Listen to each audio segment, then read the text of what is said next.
नमस्कार साथियों, स्वागत है आप सभी का अंकित इंस्पायर्स इंडिया पर। मैं हूं अंकित अवस्थी और आप सभी को होली की एक बार फिर, क्योंकि आज के दिन देश के बहुत से हिस्सों में रंग भरी होली धुलेंडी मनाई जा रही है। आप सभी को उसकी बहुत सारी शुभकामनाएं।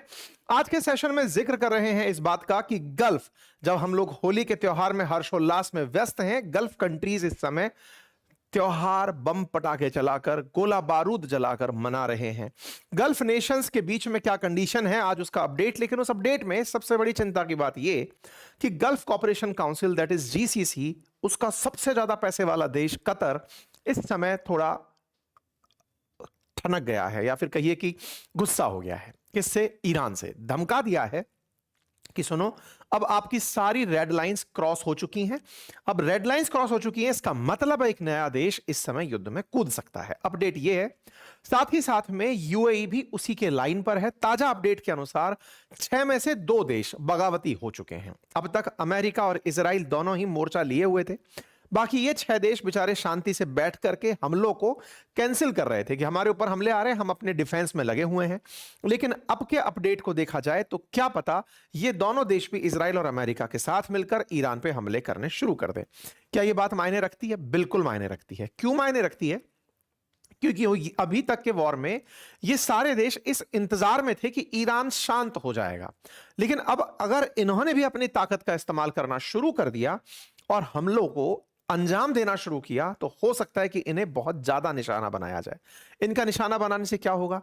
पूरी तरह से फारस की खाड़ी, जो स्ट्रेट ऑफ हॉर्मुज के थ्रू भारत तक तेल लेकर आती है, एशिया के अंदर तेल की आपूर्ति करती है, और जो रिफाइनरी के बाई प्रोडक्ट्स हैं उनकी आपूर्ति करती है, और भारत से बहुत सारा जो खाद्य पदार्थ यहां से एक्सपोर्ट होता है गल्फ कंट्रीज को, वो पूरी तरह बाधित हो जाएगा। ये जितना ज्यादा मामला बिगड़ेगा, उतना ज्यादा असर बाजार पर देखने को मिलेगा। ऑलरेडी बाजार गिरा पड़ा है, रुपया बुरी तरह लुढ़क चुका है। ये सारी स्थिति और बहुत ज्यादा बिगड़ सकती हैं यदि इन देशों का अपनी तरफ से एंट्री करना शुरू हो जाता है। आप देखें, जब ये युद्ध में पार्टिसिपेट नहीं कर रहे हैं, तब जाकर इन पर सैकड़ों मिसाइल्स लगाई जा रही हैं। ये जो फेल हुई न्यूट्रलाइज्ड मिसाइल हैं, उनकी तस्वीरें आप देख रहे हैं। ईरान ने एक एक करके, जैसे कल तक के मैंने अपडेट में बताया था कि सऊदी की असेंबली पर हमला हुआ था, एम्बेसी पर हमला हुआ था, ऐसे ही सऊदी में जो अमेरिकी एम्बेसी थी, ऐसे ही कुवैत में अमेरिकी एम्बेसी को निशाना बनाया गया। दुबई के अंदर जो कॉन्सुलेट है, यूएई के अंदर जो कॉन्सुलेट है अमेरिका का, उस पर हमला हुआ। यानी कि एम्बेसी से वाणिज्यिक दूतावास की अगर हम बात करें तो कॉन्सुलेट इन दुबई, उस पर भी हमला हो चुका है। कुल मिलाकर के इन गल्फ कंट्रीज में जहां जहां अमेरिकी ठिकाने हैं, फिर चाहे शहर में बना कॉन्सुलेट और एम्बेसी हो या फिर बाहर के एरिया में बना हुआ एयरबेस हो, उन सभी को निशाना बनाया जारी है। ये सभी देश अपनी कुछ ना कुछ खूबसूरती और खासियत के लिए जाने जाते हैं। तेल के अलावा भी इनके पास टूरिज्म इस समय एक बहुत बड़ा सोर्स ऑफ इनकम है। टूरिज्म के साथ साथ ये बिजनेस हब बनकर काम कर रहे हैं। इन देशों को ट्रांजिट कैपिटल के रूप में इस्तेमाल किया जा रहा है। यूरोप जाने वाली, अमेरिका जाने वाली बहुत सी फ्लाइट्स दोहा या दुबई में रुक रही हैं और रुकती हैं, मतलब इन जनरल। ऐसे में जितने भी जाने वाले या आने वाले भारत की तरफ लोग हैं, उनकी यात्राएं अटकी पड़ी हैं।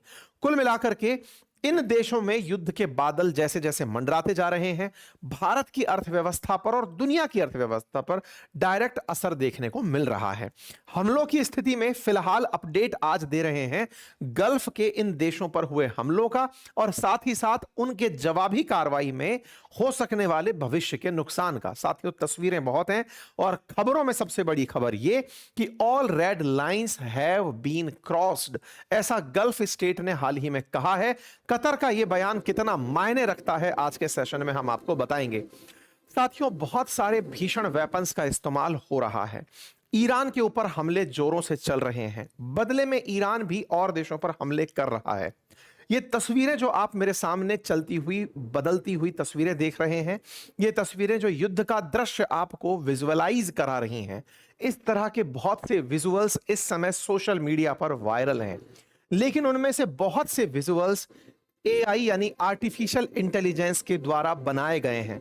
ये जो वीडियो आप मेरे पीछे चलता हुआ देख रहे हैं, ये भी एक सिंगल प्रॉम्प्ट से बनाया गया एआई विजुअल है, जो हमने अपनी क्लास में बनाना सिखाया है। हम आपको ये बताने का प्रयास नहीं कर रहे कि आप फर्जी खबरें बनाकर फेंकना शुरू करें। हम ये बताने का प्रयास कर रहे हैं कि एआई जनित भी बहुत सी तस्वीरें और वीडियो आप तक पहुंचाए जा सकते हैं। तो थोड़ा सचेत रहें। और जानना चाहते हैं कि ये होता कैसे है, तो कोर्स ज्वाइन कर लीजिए। होली के अवसर पर हमने इसमें डिस्काउंट ऑफर एक्सटेंड किया हुआ है। बातें बाजार की एप्लीकेशन का लिंक कमेंट बॉक्स में पिन है, वेबसाइट का लिंक कमेंट बॉक्स में पिन है। ऑलरेडी ऑफर चल रहा है और आप किसी भी एज ग्रुप में हो, आप बच्चे हो, वृद्ध हो, वर्किंग हो, नॉन वर्किंग हो, स्टूडेंट हो, सबके लिए ये एआई टूल्स जानने जरूरी हैं। केवल युद्ध के ही नहीं, पढ़ाई से भी रिलेटेड, स्क्रिप्ट राइटिंग से, मेरे कंटेंट क्रिएशन से रिलेटेड तमाम प्रकार की हमने यहां पर यूजेस आपको इन एआई टूल्स से सिखाए हैं। अगर आप सीखना चाहते हैं, लिंक कमेंट बॉक्स में पिन है। यदि आप यूपीएससी की तैयारी कर रहे हैं तो अपनी पाठशाला पर फिलहाल होली के अवसर पर 50% ऑफ चल रहा है। मेरे कोर्सेज का जो यूपीएससी और स्टेट पीसीएस फाउंडेशन कोर्सेज हैं और बुक्स हैं, उन सभी के ऊपर, साथ ही साथ म्यूचुअल फंड्स से रिलेटेड जानकारी प्राप्त करना चाहते हैं या स्टॉक मार्केट की ट्रेडिंग से, उनके कोर्सेज भी पर फिलहाल होली के अवसर पर ऑफ चल रहा है। आप उन्हें एक बार अवश्य चेक करें। साथियों, अमेरिका, इजराइल और ईरान का जंग का आज 5वां दिन चल रहा है। दुबई में मौजूद अमेरिकी दूतावास को निशाना बनाया गया है। आईआरजीसी की माने तो उन्होंने अब तक 2 दिनों के अंदर 650 अमेरिकी सैनिकों को मार गिराया है। अब देखिए, दावे अमेरिका करेगा कि मेरे कम लोग मरे हैं, अमेरिका कहेगा कि मैंने ईरान के ज्यादा लोग मार दिए। ईरान दावा कर रहा है कि हमने इतने अमेरिकी मार दिए। कोई भी सत्य बताने वाला नहीं है। अब इस युद्ध में जब ट्रंप खुद पार्टी हैं, तो फिर कौन ही बताएगा। भारत पाकिस्तान के केस में तो ट्रंप बताने वाले व्यक्ति थे, 5 जहाज गिरे, 6 जहाज गिरे, 11 गिरे। लेकिन अब कौन बताएगा जब ट्रंप खुद पार्टी हैं? तो वो कह रहे हैं कुछ नुकसान नहीं हुआ है। खैर, फिलहाल के लिए बात अगर ईरान की जाए तो ईरान इस समय अपने, जो मैंने आपको कल बताया था ना, खमैनी के बेटे को अपना सुप्रीम लीडर डिक्लेयर कर चुका है। ऐसी स्थिति में जब खमैनी के बेटे सुप्रीम लीडर डिक्लेयर हो चुके हैं और उसके बावजूद भी हमले चल रहे हैं, इसका मतलब इन्होंने अपनी नीति में कोई परिवर्तन नहीं किया है। जब सुप्रीम लीडर सीट पर बैठ चुका है तो आईआरजीसी को अपना कमांडर इन चीफ मिल चुका है और उनके आदेश में भी अगर हमले हैं तो ये हमले भविष्य में बढ़ेंगे, ऐसी कैलकुलेशन की जा रही है। जब युद्ध शुरू हुआ था उस समय ही गल्फ के कई देशों पर हमले होने शुरू हुए थे। जहां जहां अमेरिकी बेसेस थे उन्हें टारगेट बनाना शुरू हुआ था। ईरान ने उन तमाम देशों को टारगेट किया था जहां पर अमेरिकी सेना है या अमेरिकी सेना केवल उन देशों के साथ कोलैबोरेशन में है। उन तमाम देशों पर इनके हमले हुए थे। कल जब हमने आपको जानकारी दी थी तब बताया था कि सऊदी में अमेरिकी दूतावास पर हमला हुआ था और उस समय पर खाड़ी देशों का यह मानना था कि ये हमले हमारे ऊपर इसलिए हो पा रहे हैं क्योंकि अमेरिका इजराइल की सुरक्षा में निकल पड़ा है। ये एक सेंस डिराइव हो रहा था कि हमने तो युद्ध में कुछ भी नहीं किया, हमने केवल अमेरिकियों को बिठाकर रखा, जिन अमेरिकियों को अमेरिका इन दिनों निकालने लगा हुआ है। अमेरिकी सरकार का सीधा सा आदेश है उन तमाम अमेरिकियों से जो भी यहां पर हैं, गल्फ देशों के बीच में फंसे हुए हैं, कि आप देश छोड़कर निकल जाइए। तो उन्हें तो निकालने के प्रयास जारी हैं, यानी कि इन खाड़ी देशों को छोड़कर चले जाने के आदेश दिए गए हैं। वहीं दूसरी तरफ हमले इजराइल की तुलना में इन देशों पर ज्यादा हो रहे हैं। तो इन देशों में एक माहौल है कि कहीं ना कहीं अमेरिका हमें इसीलिए तो नहीं पिटवा रहा कि एक दिन हम इनसे सुरक्षा में और ज्यादा वेपन खरीदें और अपनी आत्मरक्षा के नाम पर अमेरिका को भर भर कर पैसा दे दें।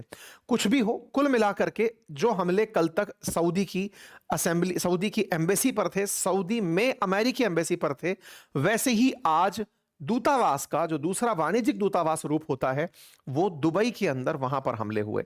ये तस्वीरें आपके सामने जो दिखाई जा रही हैं, ये तस्वीरें दुबई में अमेरिकी वाणिज्यिक दूतावास पर हुए हमले की हैं, जो ये बताती हैं कि ईरान के हमले केवल कि मिसाइल फेंक देने भर के नहीं है, बड़े ही प्रिसाइज होकर हमले हो रहे हैं।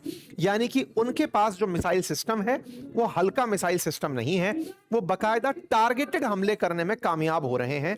उन्हें कॉन्सुलेट पर वॉर करना है, कॉन्सुलेट पर कर रहे हैं, एम्बेसी पर करना है, एम्बेसी पर कर रहे हैं। इससे दो बातें क्लियर होती हैं।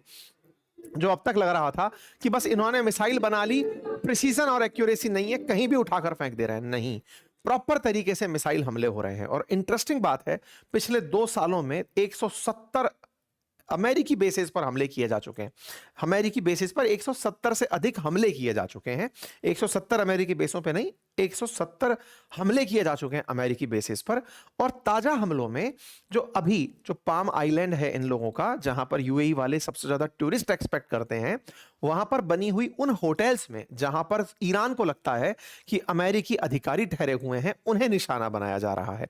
ये सारी की सारी स्थितियां बताती हैं कि ईरान अब एक एक करके अर्थव्यवस्था, अर्थव्यवस्था के साथ साथ जो टूरिज्म हॉटस्पॉट हैं उन्हें, साथ ही साथ अमेरिकी जहां पर रुके हैं उन्हें निशाना बना रहे हैं। मैंने आपको जब पिछला सेशन में जानकारी दी थी तब बताया था कि इन्होंने जो इनके सऊदी की सऊदी अरामको रिफाइनरी है, उनकी रिफाइनरी का जो रास तानुरा रिफाइनरी है उस पर हमला किया था। और जब ये हमला हुआ तो इससे एक सेंस डिराइव हुआ कि आप सबको पनिशमेंट इस बात का दिया जा रहा है कि आपने हमारी बगल में अमेरिका को आने की जगह क्यों दी। ये बिल्कुल वैसे ही है जैसे रूस ने यूक्रेन पर हमला इसलिए किया क्योंकि यूक्रेन नाटो ज्वाइन करना चाहता था, और रूस को हमेशा यह लगता था कि अगर अमेरिकी सेना या फिर नाटो फोर्सेस यूक्रेन तक आ गई तो फिर वो हमसे युद्ध करने के लिए हमेशा तैयार रहेंगी। रूस ने यूक्रेन को यह सब नहीं करने दिया, लेकिन यहां पर जो गल्फ के देश हैं इन्होंने अमेरिकियों को बहुत दिनों तक अपने पास बिठा कर रखा। आज इन्हें ईरान अपनी तरफ से दंड दे रहा है कि आप लोगों ने अपने देश में इन्हें बिठा कर रखा और ये लोग मेरे खिलाफ सारी रणनीति रचते रहे। मैंने पहले भी कहा था ये मत करो, अब आप कर रहे हो तो भुगतो। अब सवाल ये है कि सर ये लोग ईरान पर हमला अब तक कर क्यों नहीं देते। बड़ा सवाल है कि इनके पास तो बहुत शक्ति है, बहुत पैसा है, ये अब तक ईरान पर हमला क्यों नहीं कर रहे। कारण ये है कि इन्हें पता है कि अगर एक बार ये डायरेक्ट फाइट में चले गए तो फिर ईरान सारे की सारे उद्देश्य भुलाकर इन्हें मिटाने पर जुट जाएगा, और इन्हें मिटाना बहुत मुश्किल टास्क नहीं है। कारण क्या है? कारण यह है कि ये बहुत छोटू छोटू से देश हैं। पूरे जीसीसी देशों की आबादी मिला दी जाए तो 6 करोड़ बैठती है, जिसमें से आधी आबादी केवल सऊदी अरब के पास है। बाकी जो अन्य देश हैं उनमें 1 करोड़ आबादी, किसी में 30 लाख आबादी, किसी में 40 लाख, किसी में 15 लाख।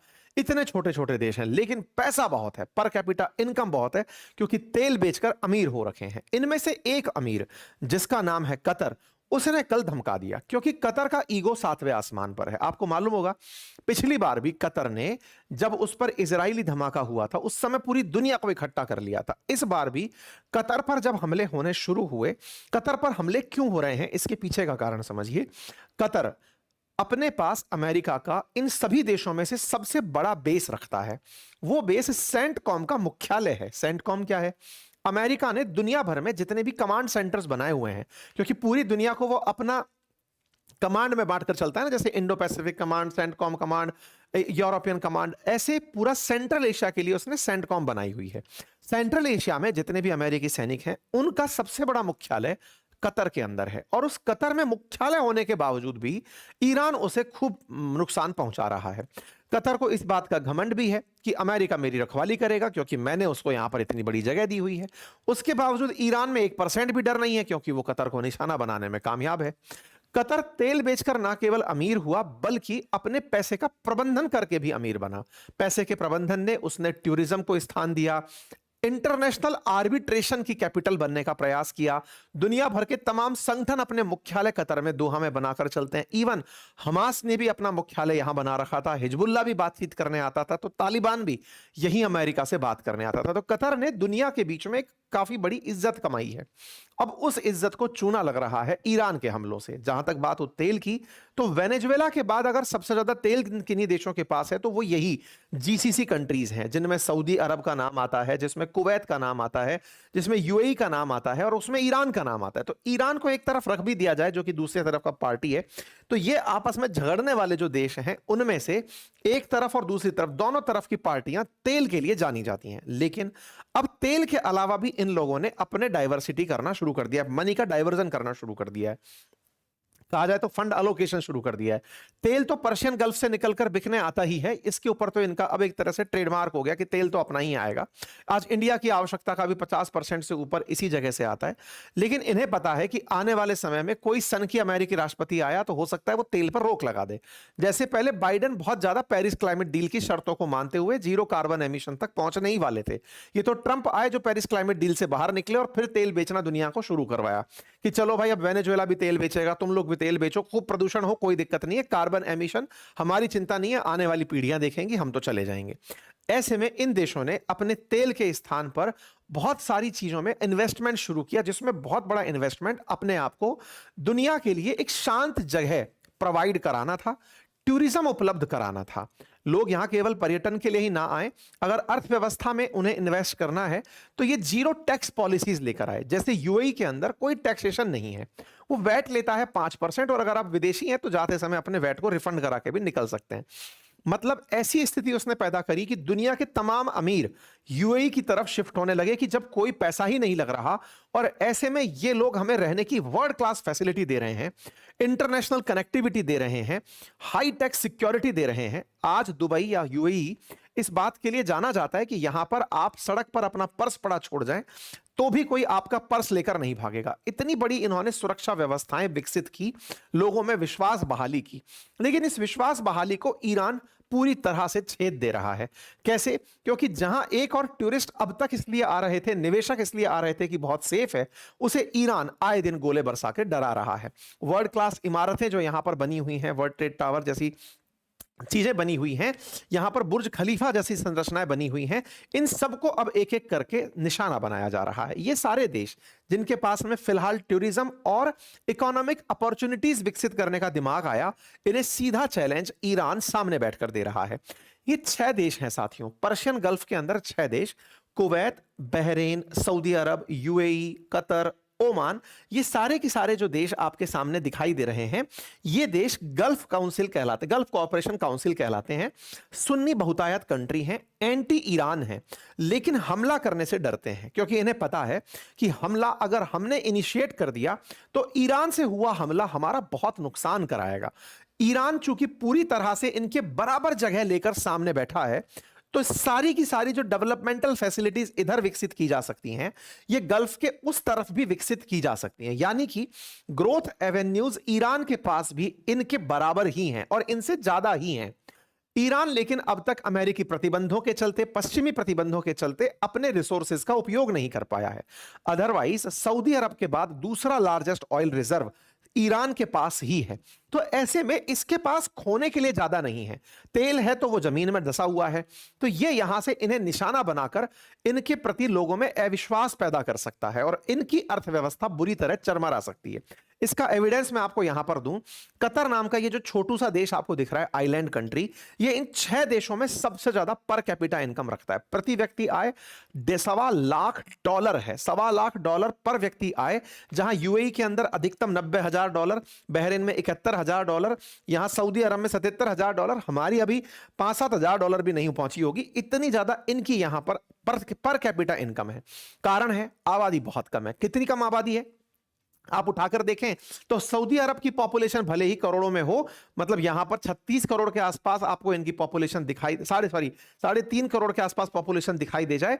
कतर की पॉपुलेशन तो मात्र 33 लाख लोगों की है, यूएई की पॉपुलेशन 1.25 करोड़ के आसपास की। तो पॉपुलेशन इन देशों के पास बहुत कम है और रिसोर्सेज भर भर के हैं। और तो और इन लोगों ने अपनी पॉपुलेशन से ज्यादा, आप सोचिए यूएई के पास में 1.25 करोड़ की आबादी है कुल मिलाकर, और उसके बावजूद वो दुनिया का सबसे ज्यादा टूरिस्ट इकट्ठा करने वाला, इंटरनेशनल टूरिस्ट इकट्ठे करने वाला देश बन गया। और तो सोचिए इनकी जीडीपी में इन दिनों टूरिज्म का बड़ा योगदान है। जीसीसी के ये देश टूरिज्म से $247 बिलियन का सालाना रेवेन्यू जनरेट कर जा रहे हैं। आप इससे सोचकर देखें कि इन्होंने $247 बिलियन का रेवेन्यू केवल 2024 में व्यापार से किया है। जहां तक बात हो जीसीसी की, तो इन लोगों ने हाल ही के समय पर ऐसे विजिटर्स जो कि एक दूसरे देशों में घूम रहे हैं वो 19.3 मिलियन देखे हैं, लगभग 2 करोड़ के आसपास इन्होंने टूरिस्ट देखे हैं। जहां तक बात हो सऊदी अरब की, तो उसने केवल विजिटर घुमा घुमा करके $75 बिलियन का पैसा कमा लिया, लाभ कमा लिया केवल टूरिज्म की वजह से, और यह लाभ इनका बढ़ता ही चला जा रहा है। केवल इनका ही नहीं, जहां तक बात हो गल्फ के और देशों की, तो उनके यहां पर जीडीपी पर साल के हिसाब से बढ़ती जा रही है और एक्सपेक्टेड है कि 317.2 बिलियन तक पहुंच जाएगी, जो इनकी कुल जीडीपी का 13.3% होगी। यानी कि इन लोगों ने रेगिस्तान लोगों को घुमाना शुरू करवा दिया। बड़ी मात्रा में लोग यहां पर आना शुरू हुए। दुबई के अंदर 2025 में 1.25 करोड़, मतलब ऑलमोस्ट 2 करोड़ लोग ही हैं जो इंटरनेशनल विजिटर बनकर पहुंचे, जो यहां पर खर्च करने पहुंचे। अपन जब सोचते हैं कि ये लोग टैक्स नहीं लेते, लेकिन टूरिज्म में तो आप खर्च करने जा रहे हो तो पैसा वहीं लगाकर आ रहे हो ना। तो इनकी इकोनॉमी को सोचिए कि बात देखिए, 1 करोड़ की आबादी वाला देश 2 करोड़ केवल टूरिस्ट अपने यहां पर लेकर बैठ जा रहा है। इन टूरिज्म को प्रमोट करने में सबसे बड़ी चीज जो ये कहते हैं कि वो है हमारी कनेक्टिविटी बढ़िया है। इस ईरान युद्ध ने पिछले 5 दिन से पूरी कनेक्टिविटी चौपट कर रखी है। यहां से कोई फ्लाइट ऊपर अच्छे से उड़ नहीं पा रही है। क्यों? क्योंकि ट्रांजिट में कोई फ्लाइट ऊपर उड़े, उधर से आती हुई मिसाइल उसको निकाल दे, तो स्थितियां बिगड़ सकती हैं। ये जो वर्ल्ड क्लास एमिनिटीज और फैसिलिटीज एक आइलैंड पर डेवलप करके बैठा दुबई है, ये दुनिया का आकर्षण केंद्र तो बना हुआ है, लेकिन इन दिनों असुरक्षा के भाव में पीड़ित है। तमाम प्रकार की ऐसी अम्यूजमेंट की स्थितियां यहां पर इन्होंने क्रिएट की हैं कि जिसके पास पैसा है वो यहां बढ़िया से रहने जा सकता है, घूमने जा सकता है, सुरक्षा का भाव फील कर सकता है। जो इंटरनल सिक्योरिटी थी वो कभी दुबई की चैलेंज थी ही नहीं, आज ईरान ने उसमें छेद कर दिया है। इसी से पीड़ित है यूएई, जो वर्ल्ड क्लास फैसिलिटी लेकर इन दिनों चिंतित है कि हमारे यहां पर हमले हो रहे हैं, और वो हमले जीसीसी द्वारा, वो हमले ईरान के द्वारा किए जा रहे हैं। ये ईरान इस बात को जानता है, और वो ये जानता है कि ये लोग युद्ध नहीं करना चाहेंगे। सऊदी के द्वारा ही यह सारा खेला शुरू हुआ था। यह आपको याद होगा, मैंने 2 दिन पहले जब आपको जानकारी दी थी कि सऊदी क्राउन प्रिंस ने ट्रंप से कहा था कि खमनेई को मार दीजिए। ऐसी मीडिया रिपोर्ट अमेरिकी अखबारों में छपना शुरू हुई थी। वॉशिंगटन पोस्ट में रिपोर्ट कही गई थी कि सऊदी क्राउन प्रिंस से ट्रंप ने पूछा था कि खमनेई का हम वो कर दें क्या, मतलब असैसिनेशन कर दें, तो इन्होंने उन्हें परमिशन दी थी। यह मीडिया रिपोर्ट के अंदर कयास चलाए जा रहे हैं। अब जब कयास चल रहे हैं तो जीसीसी के अंदर भी मतभेद उत्पन्न हो गया है कि भाई साहब, अगर खमनेई को कुछ ना हुआ होता तो शायद हम पर इतने हमले ना हुए होते। तो इनमें भी एक रार आ गई है, और उसी रार में कतर बाहर निकल कर आया, और कतर ने कहा कि सुनो, हम बहुत इज्जतदार देश हैं, दुनिया के अंदर हमारी बहुत वैल्यू है, हम दुनिया के आर्बिट्रेटर रहे हैं, हमारी बहुत अच्छी बात ईरान के साथ भी है, सबके साथ है। हम 3 मार्च तक की स्थिति अगर बताएं तो ये कहते थे कि हम युद्ध में कहीं नहीं जा रहे, लेकिन फिर जब इन पर दोबारा हमले हुए, आज ये पलट गए, और आज पलट करके इनका स्टेटमेंट ये आया है कि अब सारी की सारी सीमाएं क्रॉस कर दी गई हैं। सारी सीमाएं क्रॉस कर दी गई हैं। जब ये बात इन्होंने बोली तो ये कहते हुए निकले कि कतर का डिफेंस सिस्टम हल्के में ना लिया जाए, हमारे पास हमारी डिफेंस के सारे सिस्टम हैं, और हमारे सारे ऑप्शंस इस समय टेबल पर रखे हैं। हमने सारे कम्युनिकेशन चैनल ओपन कर रखे हैं बातचीत करने के लिए, लेकिन जिस तरह से हमारे यहां पर लोगों के हालात हैं, 8,000 से अधिक लोग ऐसे हैं जो एयरपोर्ट पर फंसे हुए हैं, उनके लिए हम 101 बैलिस्टिक मिसाइल हमले झेल चुका है कतर। अब बोले आपने सारी सीमाएं क्रॉस कर दी हैं। इसका सीधा सा अर्थ है, जब आप किसी को धमकाते हो तो यही तो बोलते हो कि भाई तूने तेरी हदें पार कर ली हैं, अब मैं तेरे को बताता हूं कि मैं क्या कर सकता हूं। इसीलिए बड़ा सवाल यह बन रहा है कि क्या कतर युद्ध इनिशिएट कर सकता है। कतर का युद्ध इनिशिएट करने का मतलब हुआ कि वो सीधा अमेरिका से कहेगा कि आप अब हमारे बिहाफ पर इन पर हमला कीजिए। तो अमेरिका पर अगर कतर के बिहाफ से हमला हो, अमेरिका अगर कतर के बिहाफ पर हमला करता है ईरान पे, इसका मतलब है कि जो कतर में सेंटकॉम का मुख्यालय है वहां से युद्ध इनिशिएट किया जाएगा, और वो जो इनिशिएट हुआ फिर यहां पर गल्फ के हालात बिगड़ जाएंगे। साथ ही साथ में यूएई के बारे में भी यह जानकारी निकल कर आ रही है कि यूएई और जॉर्डन दोनों ने ईरान के जो एनवॉय हैं उनको समन किया, ये कहते हुए कि भैया ये जो हम पर हमले हो रहे हैं इन्हें आप क्यों कर रहे हैं, क्यों हमें निशाना बनाया जा रहा है। लेकिन आज सुबह का अपडेट ये एक्सियोस करके न्यूज मीडिया है, यहां पर लिखा गया है कि यूएई भी अब कंसीडर कर रहा है कि वो ईरान के ऊपर हमला करे और उनके मिसाइल साइट्स का, जहां से मिसाइल हमले हो रहे हैं, उन्हें टारगेट करे। कुल जमा अर्थ ये है, अब तक ये सेल्फ डिफेंस में थे, कारण मैंने बताया, क्योंकि इन्हें डर था कि हमने अगर हमले कर दिए तो हम डायरेक्ट पार्टी बन जाएंगे। अभी तक डिफेंड करते रहते हैं, सब चल रहा है। अभी अमेरिकी ठिकानों को निशाना बनाया जा रहा है, लेकिन अगर इन लोगों ने हमला करना प्रेफर कर दिया तो खेल बहुत ज्यादा विभत्स हो जाएगा। मैं यह मानता हूं कि अगर एक भी फायर यूएई की तरफ से ईरान की तरफ खुल गया तो दुनिया इकोनॉमी में बहुत बड़ा सेटबैक देख सकती है, क्योंकि ईरान दुबई में फिर सिविलियन इलाकों को और उन एयरपोर्ट्स और उन हवाई अड्डों को जो कि यूएई की ताकत हैं उनको निशाना बनाएगा, और यूएई की ताकत पर निशाना पड़ते ही अर्थव्यवस्था का केंद्र है। आज हमारी भी बहुत सारी कंपनियां देश की वहां बैठी चल रही हैं।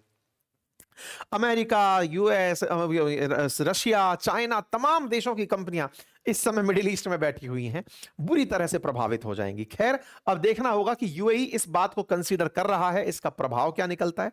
यूएई ने अपनी तरफ से एक बात बोली है कि हमें अपनी आत्मरक्षा का कंप्लीट अधिकार है, हम कब तक गोले बमबारू सहन करते रहेंगे। आपको क्या लगता है, अमेरिका इस बात में इनको सपोर्ट करेगा? 100% सपोर्ट करेगा। अमेरिका चाहता है कि तुम लोगों के ऊपर हमले हो, थोड़ा तुम्हारा घमंड नीचे आए, तभी तो जाकर मैं गाजा बसाऊंगा, और गाजा बसा करके उसको तुमसे पैसा लेकर के शांत देश बनाऊंगा जहां ईरान नहीं होगा। ये सारी तैयारियां चल रही हैं। मिडिल ईस्ट में जितना भी इन्होंने पैसा कमाया था, अब वो इनके पास उपलब्ध संसाधनों से चर्चा का विषय बन गया। लेकिन अब सवाल यह आता है, कि साहब इनके पास मसाला भी है क्या लड़ाई झगड़े का। तो इन लोगों ने हमेशा डिफेंसिव अप्रोच अपनाई। सऊदी अरब ने अपने पास में डिफेंसिव अप्रोच में फाइटर जेट्स वगैरह सब हैं, लेकिन सब थाड़ लेकर बैठे हैं। यूएई थाड़ लेकर बैठा है, सऊदी थाड़ लेकर बैठा है, कतर और कुवैत जो है वो पैट्रियट मिसाइल लेकर बैठे हैं। ये सब अमेरिकी मिसाइलों पर जीवित हैं। थाड़ और ये क्या होते हैं? असल में क्या होता है ना कि जैसे सऊदी है, सऊदी ने थोड़े दिन पहले क्या किया था, मतलब पहले थाड़ और इसको समझे, इससे पहले इस बात को समझते हैं कि अगर कोई बैलिस्टिक मिसाइल या क्रूज मिसाइल आपके किसी एयर बेस पर निशाना बना रही है तो उसे हवा में ही न्यूट्रलाइज करने के लिए बैलिस्टिक डिफेंस मतलब एंटी बैलिस्टिक मिसाइल सिस्टम रखा जाता है। एंटी बैलिस्टिक मिसाइल सिस्टम में उदाहरण में आसान होगा समझना S-400 को, कि S-400 जैसे चाइनीज हमारे पास है, ऐसे इन लोगों ने अमेरिकी S-400 जिसका नाम थाड़ है वो इन लोगों ने अपने यहां अपॉइंट किया हुआ है।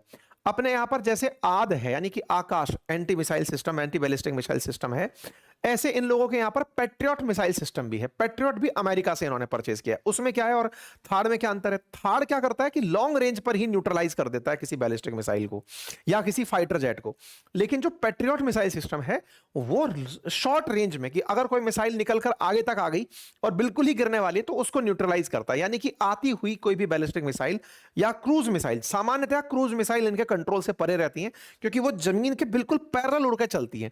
जब रडार उन्हें ट्रेस नहीं कर पाता कि भाई ये अब हमारे ऊपर गिरने वाली हैं, तो क्रूज मिसाइल सबसे ज्यादा नुकसान पहुंचाने वाली मिसाइलें कंसीडर की जाती हैं। फिर भी हाइपरसोनिक मिसाइल, उनमें इनका रेस्पॉन्स सिस्टम फेल मार जाता है। तो ऐसे में थार्ड और अभी तक मतलब ये जो पैट्रियट मिसाइल सिस्टम है ये इनको सुरक्षा देता आ रहा है और ये सब देश अपने पास यही सब लेकर बैठे हैं।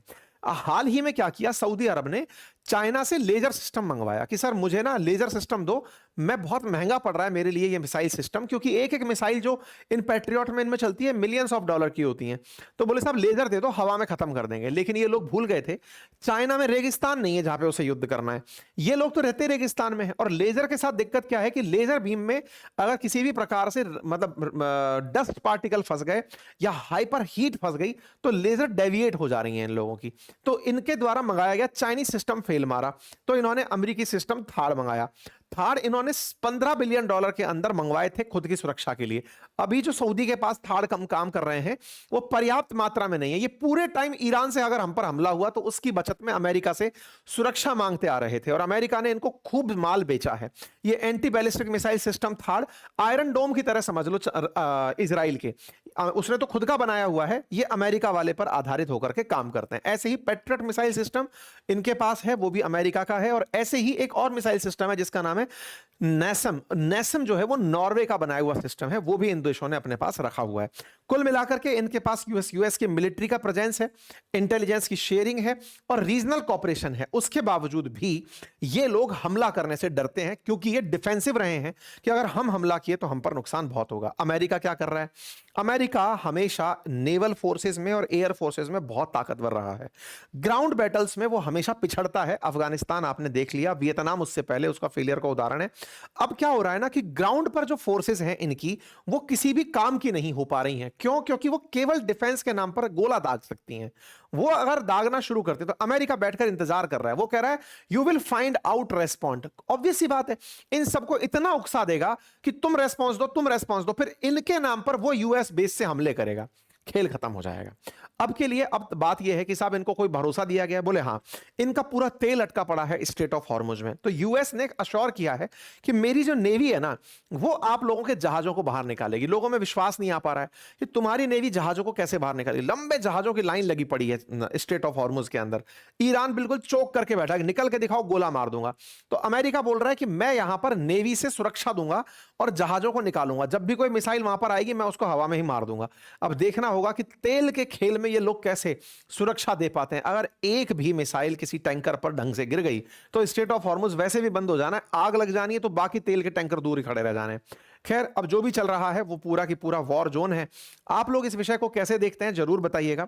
होली की एक बार फिर शुभकामनाएं। और अभी अगर आप चाहते हैं हमारा कोर्स ज्वाइन करना और सीखना चाहते हैं इन तमाम प्रकार के एनिमेशंस को, वीडियो मेकिंग्स को, यूपीएससी कोर्स रिसर्च को या फिर कंटेंट रिसर्च को, पीपीटी मेकिंग, तमाम चीजों को मैंने आपको एआई टूल्स के माध्यम से सिखाया है। लिंक कमेंट बॉक्स में पिन है। क्लॉड भी हमने वहां पर आपके साथ इंट्रोड्यूस किया है, आप जाकर उसे अवश्य चेक करें। बहुत बहुत धन्यवाद।